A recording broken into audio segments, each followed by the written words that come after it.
जेन को लेकर देश की राजनीति में बहस के बीच एक बड़े अभियान की चर्चा तेज हो गई है। सामने आए दावे के मुताबिक दीपक अब पूरे देश की यात्रा पर निकलेंगे और करीब 800 शहरों में युवाओं के बीच पहुंचकर उनसे संवाद करेंगे।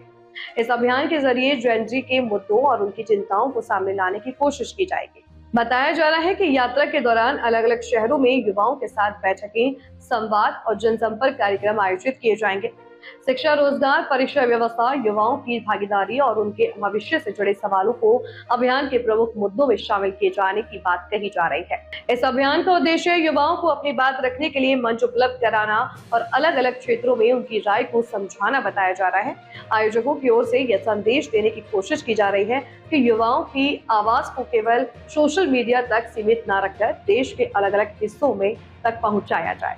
800 शहरों तक प्रस्तावित इस यात्रा को लेकर राजनीतिक हलकों में भी चर्चा शुरू हो गई है, खासतौर पर ऐसे समय में जब जेन को लेकर अलग अलग राजनीतिक दलों और नेताओं की ओर से लगातार बयान सामने आ रहे हैं।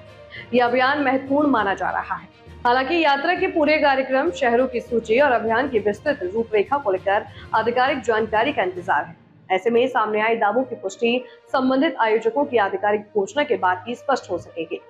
अब देखना होगा कि देश भर में प्रस्तावित ये यात्रा कितने युवाओं तक पहुंचती है और जेन के मुद्दों को राष्ट्रीय बहस में किस तरह जगह मिलती है।